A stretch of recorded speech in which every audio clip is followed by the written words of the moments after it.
Honorable VC Sir, Dr. S.A. Dave Sir, Shri Deepak Parekh Sir, Shri Murugan Paranjpe Sir, and members of Board of Management, alumni of MSCPP, HODs, and faculty members of various PG departments and colleges of past and present, support staff, research scholars, and students.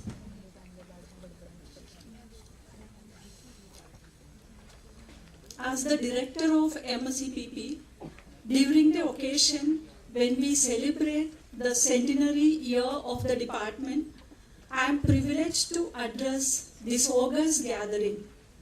We are here to take part in the inaugural ceremony of Dr. Surendra Dave Center in Research and Teaching in Finance of Mumbai School of Economics and Public Policy.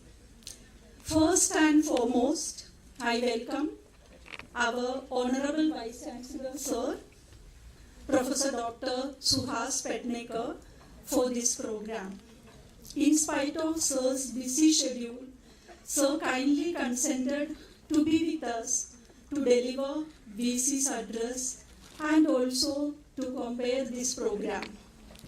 Right from the time when Professor Petnekar Sir took charge as the Vice Chancellor, Sir has been guiding us, which tremendously helped the functioning of our department.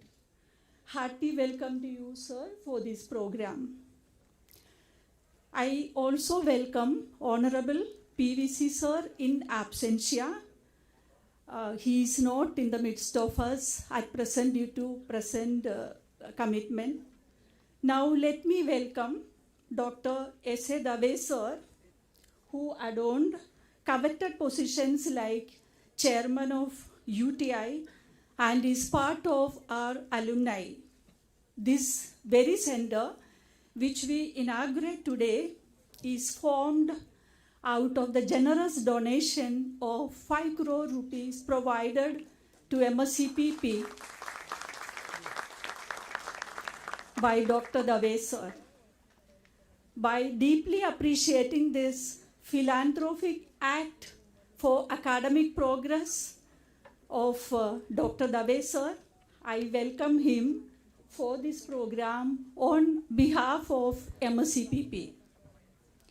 We have in the midst of us Padma Bhushan Shri Deepak Parekh Sir, who was the founder director of HDFC.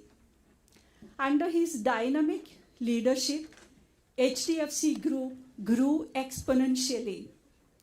Shri Parekh Sir is here to deliver the talk on recent developments in India's financial sector.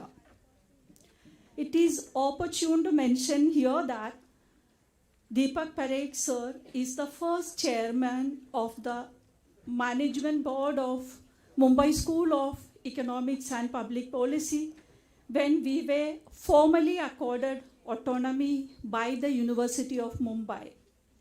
With Parekh Sir, our association goes for more than a decade. At certain point, when we needed guidance on corpus fundraising, Shri Parekh Sir helped us out of the way, which we formally acknowledge here. We will seek your guidance for the future too, Sir. Shri Parekh Sir, I welcome you on behalf of MSCPP for this program. Next, I would welcome current Chairman of Board of Management, Shri Murugan Paranjpe Sir, and also the other Board of Members who has been providing us enormous support. I welcome the Chairman and all members of Board of Management for this function. I also welcome the directors, faculty of all PG departments of the university, as well as MSCPP, and faculty members of colleges of current and past, the support staff, research scholars, and students. A warm welcome is also extended to our alumni who have been always supportive of us. We have, in fact, very illustrious alumni, and many of us are members of it. We look forward to some more alumni who can add in terms of generous contribution like Dr. Dave sir.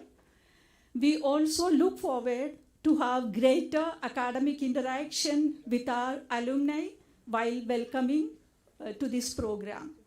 Once again, by extending hearty welcome to all those who are present here, let me conclude. Thank you.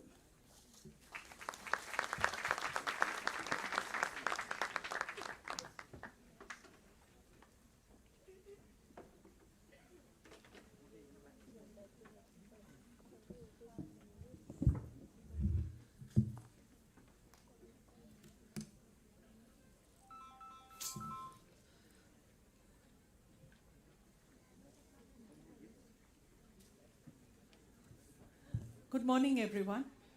Today is a very special day in the history of our department as we announce the launch of Dr. S.A. Dave Center in Research and Teaching in Finance, a centenary gift to our department given by an esteemed alumnus of ours.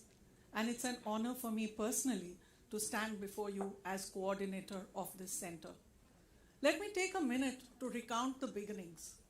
I still vividly remember the day when we launched our centenary celebrations with Professor Eric Maskin, Nobel laureate, in the majestic convocation hall of the Fort campus of the university. On my way back, I thought I would look at my email, not having been able to do that for the previous 48 hours. And as I scrolled down, I saw an email from Dr. Dave saying that as we launch our centenary celebrations, I'm happy to give a munificent donation to the department for setting up a center in finance. I read and reread the email a couple of times, not sure if I was seeing right. Still not convinced, I forwarded it to a senior colleague of ours, requesting him to see if I'd understood Dr. Dave's email correctly. Only on his confirmation, the news sunk in. I was overjoyed, but at the same time felt very sad that I had not seen this email a little before, and otherwise we would have been able to make this big announcement on that very day. I immediately called up Dr. Dave and apologized to him for not having seen that day. I once again apologize, sir, for missing that out the other day. So that then is where it all began. Then started the journey of instituting the center, the processes and formalities of instituting it in the University of Mumbai. Now all that is complete, the center is firmly established, and we are all ready to take off. We have an advisory committee for this center, chaired by Shri Mrugang Paranjpe, who's also the chairman of our management board. Other members of the committee include Shri Chhajer, who's here with us, Shri Kadle, who's also here with us. We also have the internal members, which is Dr. Dolly Sunny, our director, Professor Swati Raju, and myself. We are today ready to launch the activities of this center with a big bang and have Mr. Deepak Parekh deliver the first talk under this center. Coincidentally, he happens to be when we started off on our journey of autonomy, Mr. Parekh was the first chairman of our management board. Today, yet again, as we make a new beginning, we are very happy to have you with us, Dr. Parekh. The center, we have big dreams for this center. The center will carve out a niche for itself in teaching and research. On the teaching front, we aspire to link closely with industry and produce motivated young professionals equipped with cutting-edge skills, a strong understanding in theory. Enhanced engagement with industry would be with having collaborations with reputed institutions. The X factor that we would like to inculcate in our students, however, is the right attitude and values for them to grow into leaders of tomorrow. On the research front, the center aims at producing an ambience in which research and scholarship will flourish and be on par with the best in the world. To strengthen the research wing of the center, we will be appointing distinguished visiting fellows, postdoctoral fellows, interns. Let me start today's program with a promise to Dr. Dave and to our Honorable Vice Chancellor that this center will grow to meet international standards and become one of the finest centers of finance in our country. We will ensure that it is a center which will make our department and the university proud. Thank you. Let me now request our Honorable Vice Chancellor, Professor Pednekar, to make his presidential remarks.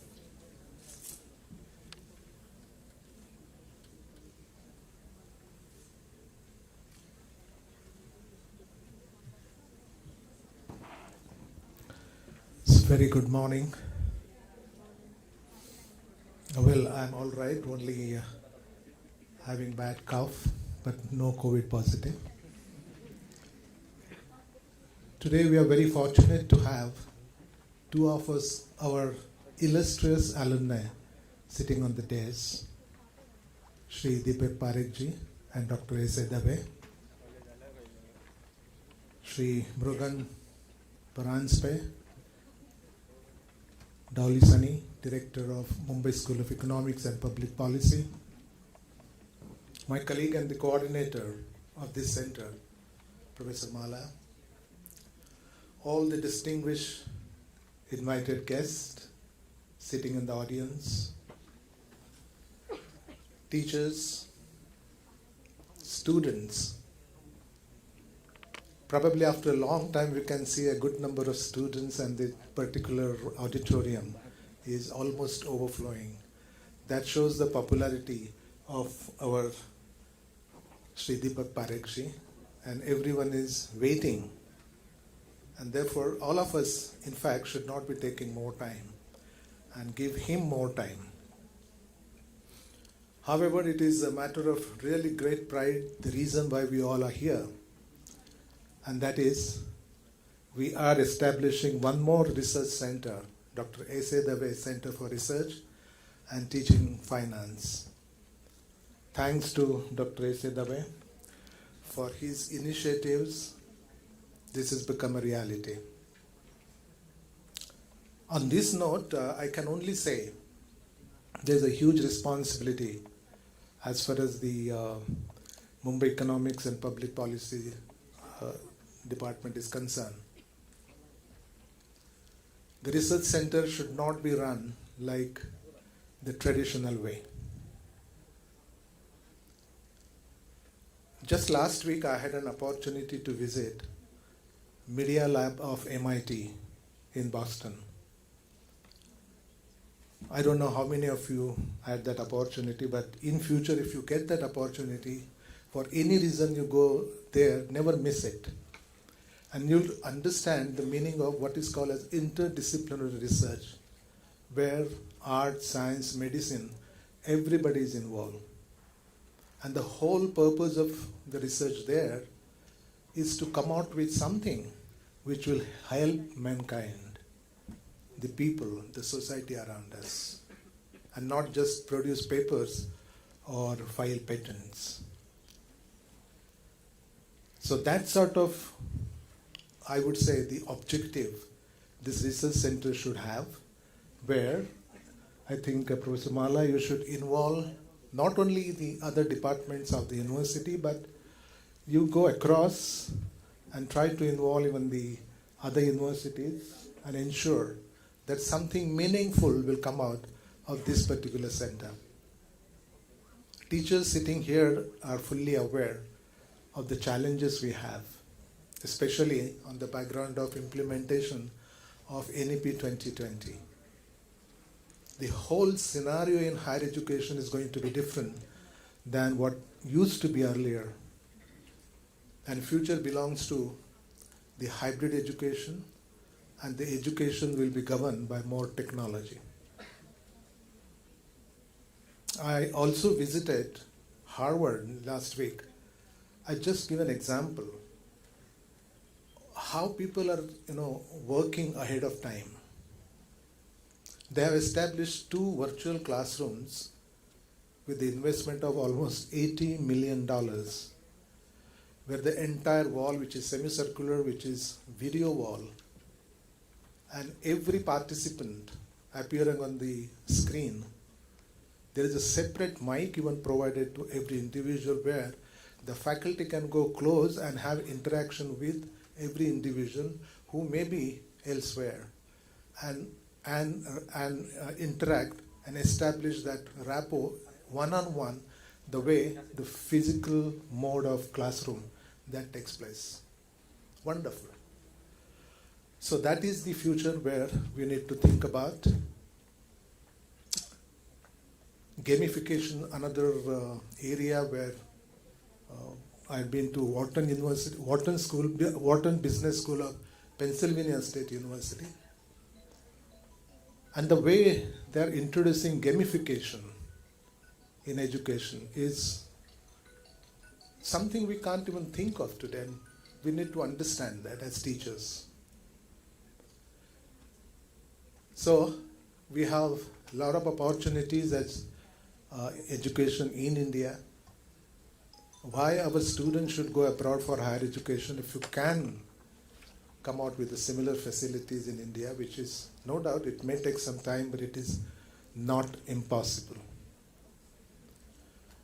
Well, we all are eagerly awaiting to listen to both our illustrious alumni, Dr. S.A. Dave and Shri Deepak Parekh ji. So without taking too much of time, Professor Mala and Dr. Dolly Sunny, I wish you all the best for the new addition to your department. And you know, one of the oldest departments of university, which is considered as the jewel of a university of department. Last year, they completed 100 years. So it's a real matter of pride. And the Mumbai School of Economics and Public Policy is expected to set examples for others to follow. So wish you all the best. Thank you.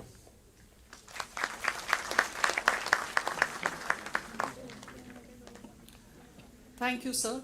Your words always motivate us and help us raise the bar for ourselves. May I now request we would like to do a small felicitation of our two dignitaries. So I request our students to please hand over the trophy. And our Honorable Vice Chancellor, if you could, sir, do the honors of presenting a trophy of our Rajabai Tower to Dr. Dave.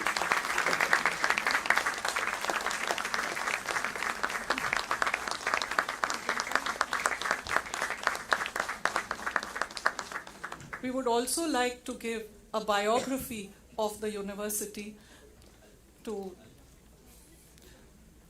Dr. Dave.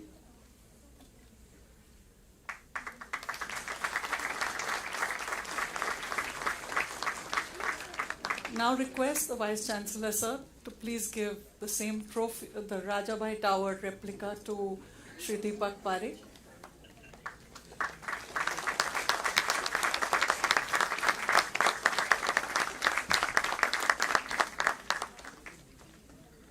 Also the biography of the university.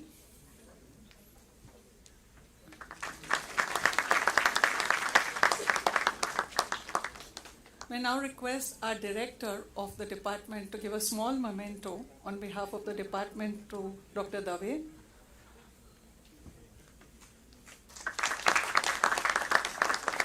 And also one to Shri Deepak Parekh.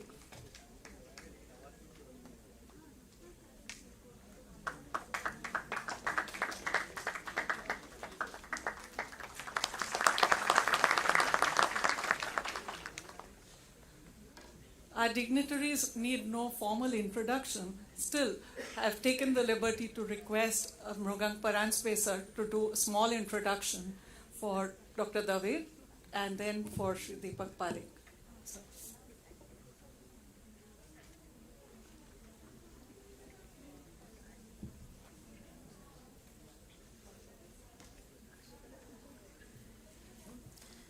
Thanks, Mala. In this age of Google, I think it's the easiest task that I have because most of you would know most of what I'm going to say, and I can use as much brevity as I want. But since as we said, we need to do something a little formally. Dave sir is a graduate of economics from this university, which is why he has been so nice and so kind to get this center started for us. He obtained his PhD from University of Mumbai, then did a master's from University of Rochester, and came back to India, started working with RBI, then IDBI. But I think what most of us and any one of us in India who's been in the financial services will always remember Dave sir. There are many more things, but I think he was the first chairman of SEBI. And sir, for having created a world-class regulator, really hats off to you, because today everybody in India is proud of what you have done in terms of creating an institution of that kind. Thereafter, he was chairman of UTI as well, at which time he also started the UTI Bank under his chairmanship. He's been on the boards of many other companies, and I think the only one thing which we want to add is that for all of us who are today, I think, in awe of his sort of gift to this university, we would like to mention that he has also given 2 other gifts to our department. In the memory of his wife, Mrs. Sudha Dave, he instituted the Sudha Dave Gold Medal and Cash Prize for the female student who obtains the highest marks in economics in the 2 years master's program of the MSCPP. He has also instituted the Sudha Dave Merit Scholarship for the top 2 ranking students who joined the master's program at MSCPP. Sir, we would love to have many, many more alumni who are as distinguished but also are as kind to the university. And without further ado, please, sir, if you could address us. Sir, if you could do it with the mic from there.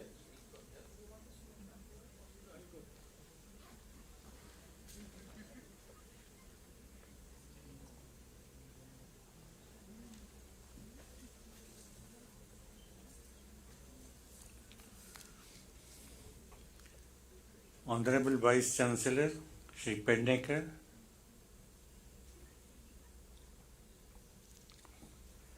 Professor Paranspe, Deepak Parekh, Mala, and Dolly Sunny, and distinguished guests and my student friends. Well, this is a very happy occasion for me for paying my respects and deep sense of gratitude to my alma mater and my previous teachers. Not only they were great scholars, but they were men of very high values, and we learned from them not only the academic part of it, but imbibed in our life what they stood for their values. I would also mention today the names of Professor Dantwala, Professor Lakdawala, and Professor Brahmanand. Then I would also like to pay some respects to my seniors who were present at that time at the university. I met them for the first time, but remained friends till all they passed away. And my 3 friends were one Professor Krishna Bharadwaj, who taught at JNU later, Professor Sandesara, and Professor Lalit Deshpande.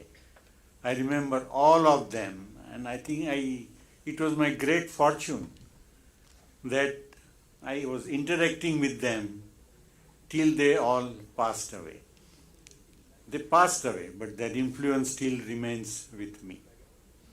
So also I would like to pay respects to my 2 fellow students who were with me in Elphinstone College, came to the university along with me. They did their masters, and one, I think Professor Praveen Visaria, I think he did his PhD from Princeton, came here, also taught, and Dr. Madhav Godbole, who went to IAS and I think became the civil servant. I think all of them were great friends, very brilliant in their way, and at the same time great human beings. I think today is the day I remember all of them, and I want to pay my highest respects to all of them. I can talk a lot about all of them, but today I will confine only to Professor Lakdawala, who was my guide. And I would like to mention one other student, I think, Dr. Narottam Shah. He was with me, a junior to me by 1 year, but senior in age by 10 years. I think he came to the university. At the same time, he was working. But he had such a great passion and love for economics that he would do anything, even give up the jobs and borrow money, but he would do that. He passed his MA in a 3rd class, and he almost felt my life is totally shattered, that I can't do any more now of economics. Now his ideal was at that time NBER. I think some of you may know, but some of you may not know, but it was National Bureau of Economic Research. And Professor Koopmans was the director of that. And he had another great regard was Professor Simon Kuznets, who did so much on national income related activities. Now, when he felt that his life is totally shattered, it was Professor Lakdawala who said, okay, you got 3rd class, no problem. I will take you as my student. And he did PhD under Professor Lakdawala.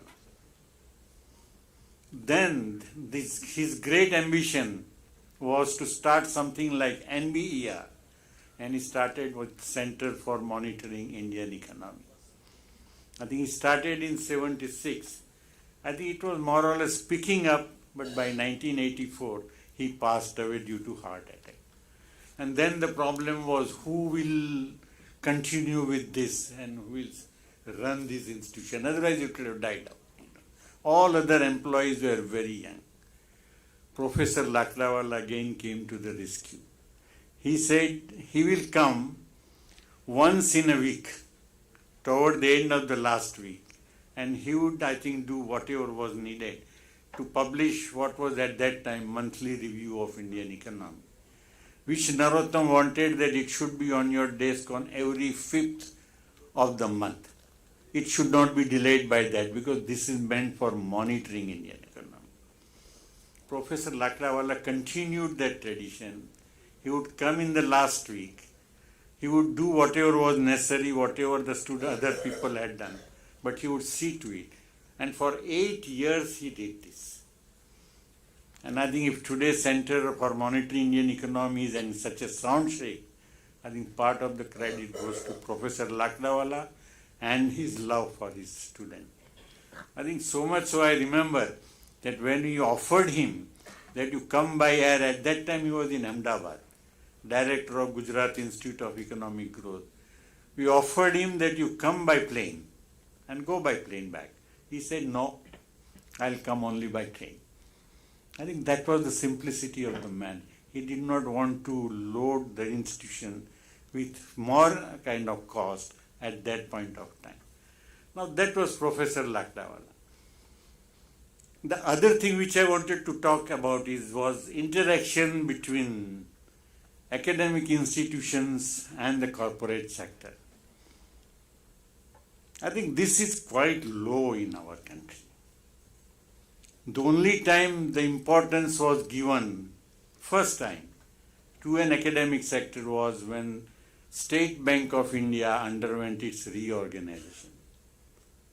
I think the pressure at that time on Mr. Talwar was to go for McKinsey's. Even government wanted McKinsey's to do it. But Talwar said, no. I will do with our Indian professors only. And he went to IIM, talked to Ravi Mathai, and ultimately I think he borrowed the services of Professor Ishwar Dayal and S.K. Bhattacharya, and the State Bank's reorganization took place on their recommendation. And the product was such that I remember one of the bank chairmen told me that even if a monkey were to come as a chairman of State Bank of India, State Bank of India will run very efficiently.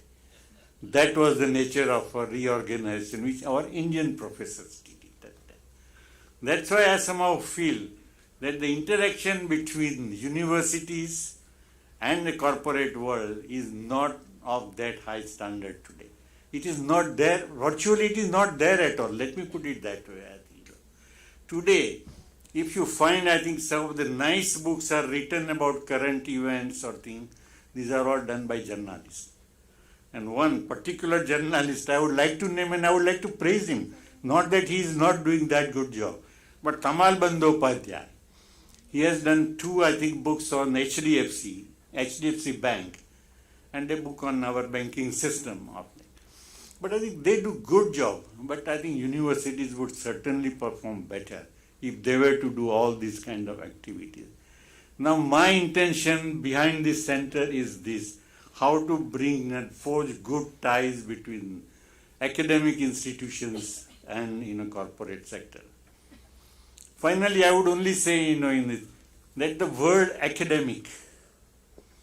Now, if you look at the definition of academic in the dictionary, one of the definition is having no practical meaning or usefulness.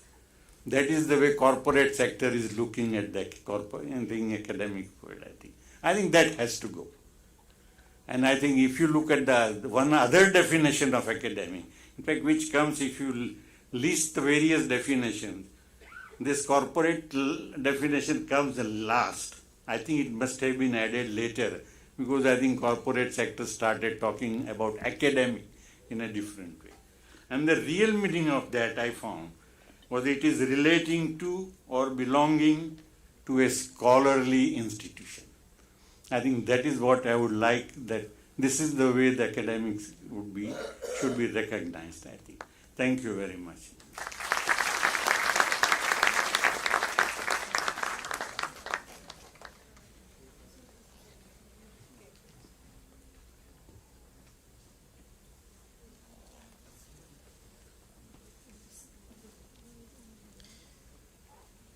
Thank you so much, Dave sir.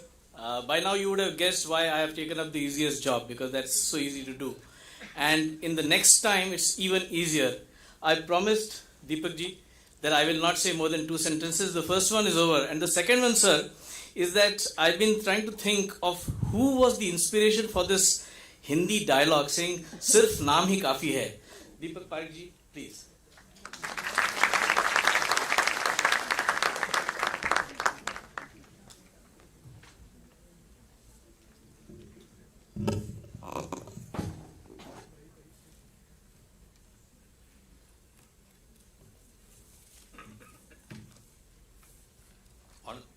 Honorable Vice Chancellor, Professor Suhas Pednekar, Dr. S.A. Dave, Professor Paranjpe, Mala Lalwani, and Dolly. Faculty members of the Mumbai School of Economics and Public Policy, dear students, ladies and gentlemen. Good morning and thank you, Vice Chancellor, Honorable Vice Chancellor, for inviting me to be a part of this wonderful initiative by a wonderful colleague and a wonderful friend. I can't even count back how many years I have known Dr. Dave. Our work brought us together ever so often. From the early days when Dr. Dave was in IDBI, SEBI, UTI, and then after that, Dr. Dave joined the board of HDFC Limited as an independent director, and he was associated with us for 27 long years, where we used his wisdom to develop and grow HDFC and the group companies. Dr. Dave has to be admired for this rich and vast experience across the financial sector. Yet what I truly appreciate about him is his desire to give back. As a proud alumni of the University of Mumbai, his act today is an acknowledgement that it is this educational institution, this Mumbai University educational institution, that provided him the foundation upon which he went on to build an illustrious career. it is true that very few individuals feel an obligation or acknowledge the role the education played in shaping their careers in India. This philosophy of learn, earn, and return to one's alma mater still needs to gain traction in India. Dr. Dave's endowment for the Center for Research and Teaching in Finance is about a vision to create a stronger future for students. The youth of today are the leaders of tomorrow. It is also about recognizing the importance of constantly upgrading skills pertaining to teaching and research so as to be better equipped to respond meaningfully to a rapidly changing financial world. To my mind, and Dr. Dave stressed about it earlier, I did not know he was going to say the same thing, that academia and industry both need to work a lot more closely with each other. And we don't see it happening as of now, especially in the area of research and skill development. Congratulations to all that have worked towards establishing the S.A. Dave Center for Research and Teaching in Finance. I wish this endeavor, Mala, under your leadership, all the success. I was requested to share my views on the financial sector in India. As you all know, the financial sector is the backbone of any economy. Let me first start with the global landscape to place in context where India currently stands. What impacts the global ecosystem directly affects the financial sector. Suffice to say that the global economy, the global ecosystem economy is entangled in a mesh of complexity and contradicting focus. For instance, is globalization being abandoned in favor of rising protectionism and self-reliance? Is friendshoring healthy for global economy, or will it give rise to further protectionism? When I say friendshoring, it is really aligning with trusted political partners to lower the risks of supply chain disruptions. What is the economic cost of rising geopolitical conflicts? What is the long-term impact of the current cost of living crisis, which we see all around? Who owns the financial data? Who regulates data? What is the value of data? And what are the economics of protecting data at a political level, at a business level, and at a personal level? What is the cost of delivering a net zero economy? Where is the pivot of global growth in the shifting new world order? Now, I could go on with asking many more questions. These are pressing issues confronting us today, and the truth is that there are still many unanswered questions.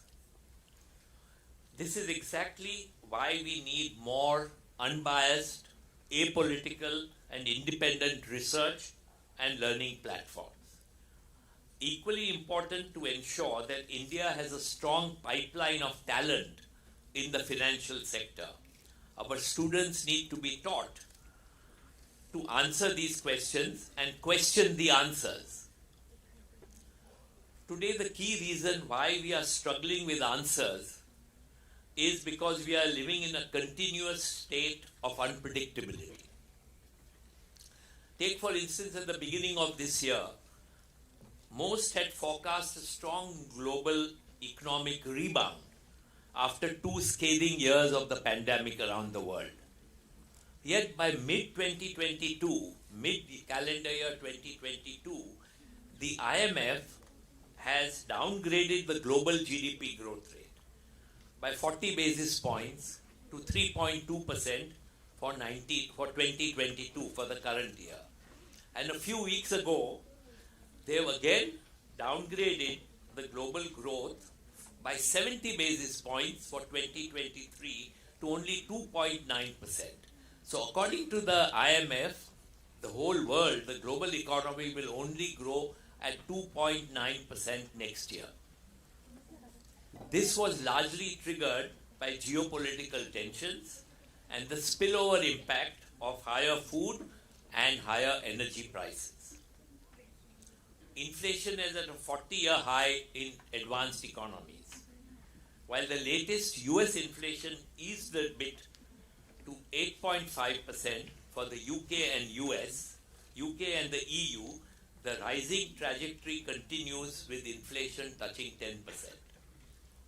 So as a departure from earlier trends, inflation in India, though above the RBI comfort zone, is lower than that of all the advanced economies. Most central banks around the world have front-loaded their monetary policy reforms with sharp increase in interest rates to battle inflation. Recently, commodity prices have come off highs, which should be good for inflation. But the reason why commodity prices have come down and fallen, which again we were talking in the room before we came here, is because growing concerns around the world of a global recession, which could reduce the demand for commodities. Equity markets have also reacted to recession worries, especially with the US having 2 consecutive negative GDP growth. 2 quarters of US as a negative GDP growth rate. Yet, if you see on the other hand, that's the reason I said it's contrary and unpredictability. On the other hand, to decipher is the US labor market is still too strong to suggest the economy is heading for a full-blown recession. No economy in recession adds 500,000 new jobs in a single month, which is what the US has done last month. Now, if one looks at the equity markets, one does ponder why markets get nervous one day and bullish the next day. This is because these markets are reacting to varying and sometimes contrary economic signals and data. Needless to add, escalating geopolitical tensions, now beyond the realm of Russia-Ukraine conflict, are also stress factors. Communication from key central banks play a big role in the overall global market sentiment. The million-dollar question is whether aggressive policy rate increases will begin to taper or if more rate hikes are needed to tame the inflation. Most emerging markets, and we are one of the largest emerging markets with China, have borne the brunt with outflows in debt and equity, which in turn have adversely impacted our currency markets. If you take from March 22 till now, portfolio investors, which are the foreign institutional investors, have withdrawn $40 billion from emerging market economies, while India saw an outflow of only $8 billion during this period. So the other emerging markets where the foreign institutions have removed money is predominantly China, Russia, Brazil, South Africa, Indonesia. These are some of the other emerging economies. Yet for India and for us, what has been good is that in July and August, we have seen a return of capital inflows to the tune of $6 billion. So the tide is changing, according to me, so far as we are concerned, because global money has to find some place to invest. We are a large economy, we have a large equity market, entry and exit is easy, and so it is attractive for foreign pension funds and foreign fund managers. So we really stand out from others. Major emerging markets like China and Russia have, for different reasons, fallen out of favor with the foreign investors. Many fund managers have alluded to me to the fact that India is likely to receive an increased share of emerging markets funds, which is now being reallocated to different countries. Why is this happening? This is happening because foreign investors strongly acknowledge India's future growth prospects. We all know that today India is among the fastest growing major economies in the world. A softening of crude, a softening of commodity prices work tremendously in favor for us in India, since we import 85% of our crude requirements. Last month, the Indian rupee performed much better than most emerging market currencies, despite the dollar appreciation. And lastly, overall corporate earnings have performed well, largely driven by higher earnings from the banking, insurance and financial services sector, the energy sector and the FMCG sector. So while the global narrative, economic narrative is often entangled, incomprehensible and non-linear, the long-term India narrative is emerging as one of the growth and with immense potential. And you young students, you are the future. For you, it must be very exciting. Like, someone told me the other day, we are in the departure lounge. I'd never heard that before, but they say we are at this age, we are in the departure lounge. At this juncture, India is strong, an exciting micro story against a backdrop of an uncertain global macro environment. So we have a strong micro and the globally macro is weak. India is not decoupled from the world, but for certain it is on a different growth trajectory and opportunities need to be seized. For us to maximize our growth potential, what is needed? We need to fire on all four cylinders of growth. The four cylinders of growth are domestic consumption, private investment, exports, and government spending. So as far as the Indian financial sector is concerned, to my mind, the most critical issue is the need to deepen the penetration of financial markets. We have not yet scratched the surface, although the financial sector is known to be doing very well and is growing, but there's penetration levels up. We've barely scratched the surface. Take for instance consumer credit. When you buy some car or vehicle or two-wheelers or whatever, India's consumer credit to GDP is at 37% and is amongst the lowest for a large economy. In US, consumer credit to GDP is 80%. In China, it is 62%, and India, it is still 37%. Take mortgage to GDP. In India, the ratio is 11%. In China, it is 18%. In UK and Europe, it is in 70s and 80s. Take insurance penetration. We are at 4.2% of GDP. UK, it is 11%, and the global average is 7%. The most startling figure is our mutual fund penetration. Our mutual fund penetration, and Dr. Dave was the first, I think, the earlier chairman of UTI. Mutual fund penetration is 17% of GDP. The global average is 75%. Global average, which includes developing economies also. So there is, what does all this mean? This means that our markets have potential to grow manifold. Manifold. Unlike saturated markets where there is no cause for growth. And the developed economies have saturated markets. So there is difficulty to grow further there.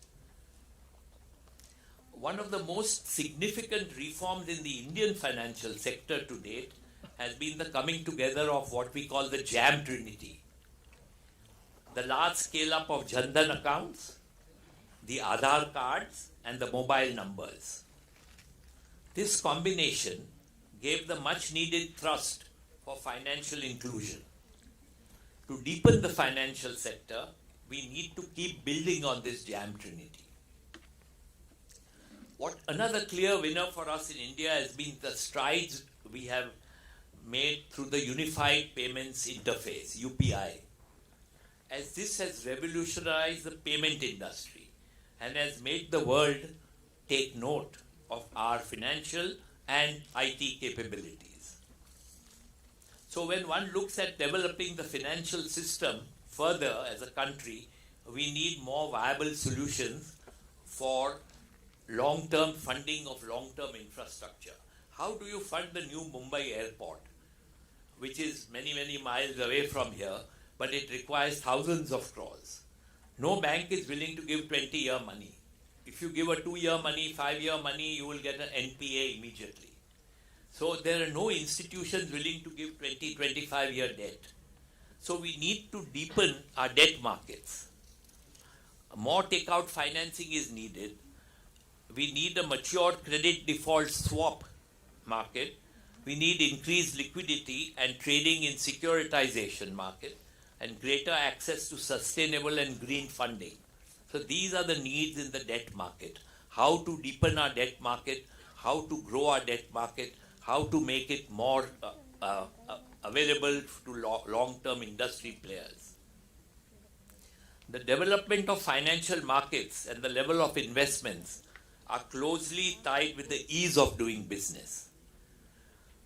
So we need to improve our ease of doing business, which has been improving, but we still need to do much more in the ease of doing business.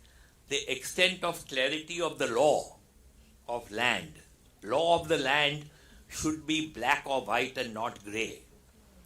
And the efficiency of resolution and arbitration mechanisms. Again, our judicial system takes too long, and arbitration also, every project gets into arbitration dispute and it takes years and years to get solved. India is on the cusp of significant change. We have a rising middle class with strong aspirations. We are a domestic-driven, consumer-driven economy. We have made significant strides on digitization of financial services, and the demand from households and business enterprises is on the upswing. Capacity utilization, if you talk to our industrialists, they say now the capacity utilization in their factories are nearing 75 to 80%, which means they'll start thinking of putting more capital investment. So capital expenditure will start happening, which bodes well for the economy. Yet, at a systemic level, the financial sector is going through an adjustment phase.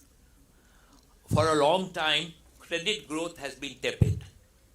But in the last couple of months, there has been sharp increase in credit growth. Year-on-year credit growth currently stands at 14.5%, but deposit growth is lagging at 9%. Now with the coming of the festive season, demand for credit will rise. And this is why there are pressures on banks' incremental credit to deposit ratios. If you look at banks' balance sheet and see credit to deposit ratios, they are coming closer. Banks have now to shore up their deposit base to fund the credit upcycle. So here again we come back to the basics of economics and the importance of savers in an economy. I remember in my early days, is saving an investment or not? And there were debates and books written on is saving is an investment or not? Is saving good or saving bad? If you spend, the economy grows. If you save, what happens? So this was one of the first year of commerce class we were discussing this. So let me conclude by saying that I have never been as optimistic about the future of the Indian economy and the financial sector as I am today. Educational institutions have to support and equip students to be independent and critical thinkers. The educational institutions need to enable students to have questioning minds, think out of the box, and most importantly, be adaptable to change. We have consistently underinvested in research and development. Being amongst the largest economies, large economies, the country can no longer afford to ignore research and development. The financial sector too needs a larger pool of talent focused on research in various financial fields. Take for instance, why is securitization not popular in India? While securitization is the norm, is day-to-day activity in US markets and some European markets.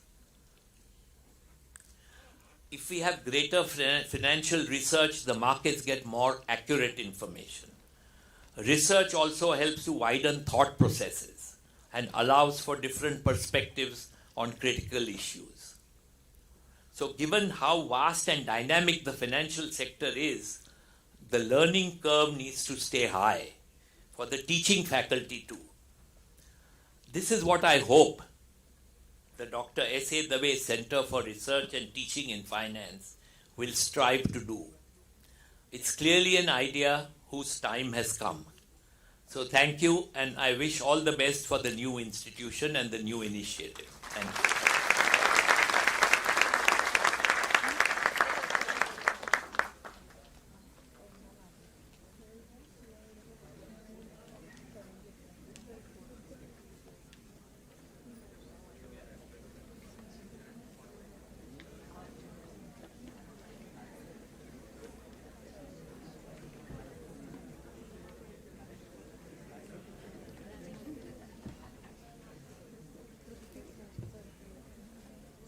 you. Thank you, Mr. Parekh. It's been a fascinating program. Time just flew by. Apart from the great insights into the topic itself, it was a great lesson into how some complex issues can be put across so effectively. Cannot thank you enough, Mr. Parekh, for having accepted our invitation and delivered this. We now know why it is said that when Mr. Parekh speaks, India listens. Thank you so much. Thank you to Dr. Dave for reposing this trust in our department, giving us this wonderful gift of the center. We assure our Honorable Vice Chancellor that we will do everything within our capacity to see that the center grows from strength to strength. The Industry Academia Connect that you speak of is the thrust behind this, and we will keep that in mind at every step as we move forward. The Honorable Vice Chancellor is our own, so I will refrain from officially thanking him. But I take this opportunity to recount that in the process of completing the formalities of this center, I have often messaged him at unearthly hours, called sometimes, and like a bad penny kept turning up in his office every now and then. Every time I have been heard, and every effort has been taken to resolve the issues which are there. I cannot thank you enough, sir, for the confidence that you have always reposed in me and for entrusting me with this big responsibility. Also, I would be failing to thank him for taking time out, officially rescheduling, and despite not feeling too well, being here with us to spend the special morning. Needless to say that any program of this stature requires a lot of work behind the scenes. Sincere thanks to all my friends and colleagues and office staff of the department who helped to make this happen. I would like to make special mention of our university's Finance and Accounts Officer, Dr. Kamtekar, the director of the department, Professor Dolly Sunny, who have been extremely cooperative in and supportive throughout for completing the formalities for this program. Professor Manisha Karne and Professor Swati Raju, friends in the department, who I impose on almost any time and every time, and they are there for me. Our office staff, led by our superintendent, Mr. Bhosle, extended every possible help. Their work, of course, starts now after the completion of the program when the naughty matter of settling of accounts happens. But I'm sure with Ajit Patil around, all my papers will be meticulously settled and I will be able to tide through. A big thank you to all of them. I've been blessed with friends behind the scene who have been my sounding board, guided me through the minutest detail with angelic patience, been ever so encouraging, whose good wishes and blessings I know are always with me. Thank you to Dr. Samir Kulkarni, Mr. Adesh Surya Rao, staff Bhushan Pawar for facilitating this auditorium, Mr. Sanju Pawar for and putting in place the audio system, Mr. Samadhan Parkar and his team for photography, video recording, which we will soon be sharing with you all. for the director of the University Computer Center, Mr. Deshmukh, and his team, Mr. Siddhesh and Prasad, for internet facilities, and Dr. Sunil Patil, of course, for helping us with the Rajabai Tower replica, which we so proudly presented to our distinguished guests. I also need to thank Mr. Prakash and Mr. Mahesh of Sakshi Caterers, who have tolerated all my nitpicking, last-minute flutters that I have had with all the snacks which are available for you as you leave. Students should pick up their snack boxes on the way out. And the others are, of course, invited to join us in the guest room. Finally, the success of any program can be gauged by its audience. And by that count, I can say today, very satisfied that our program has been a resounding success. Could not thank the students here, the college teachers and principals who have accepted our call and have sent you all here with this overflowing audience of this auditorium. We couldn't have asked for more. So thank you, all of you, for coming all the way for this program. I'm sure it's been a very great morning for you all to have listened to Mr. Parekh. Finally,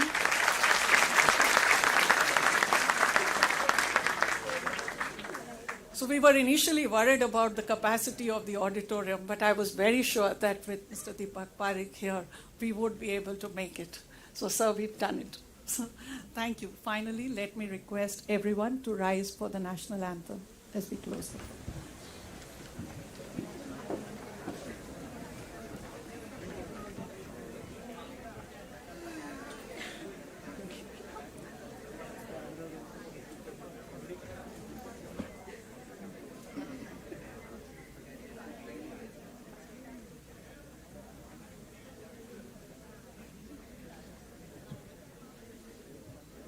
He's doing it.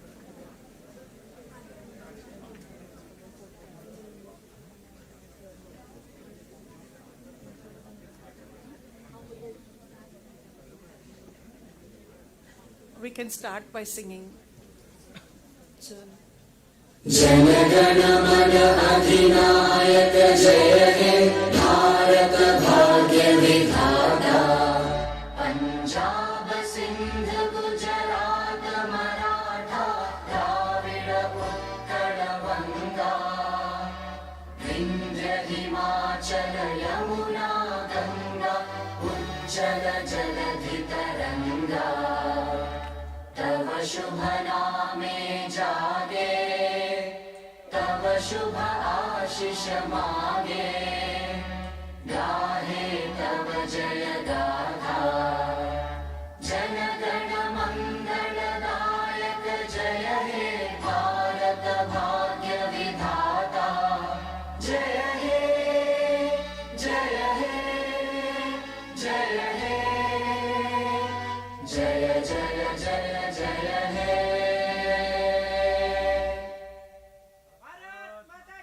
जय गण मन अधिनायक जय हे। Thank you. Thank you very much. Students, please pick up your snack boxes. Others are all requested to join us in the guest room opposite the registration desk.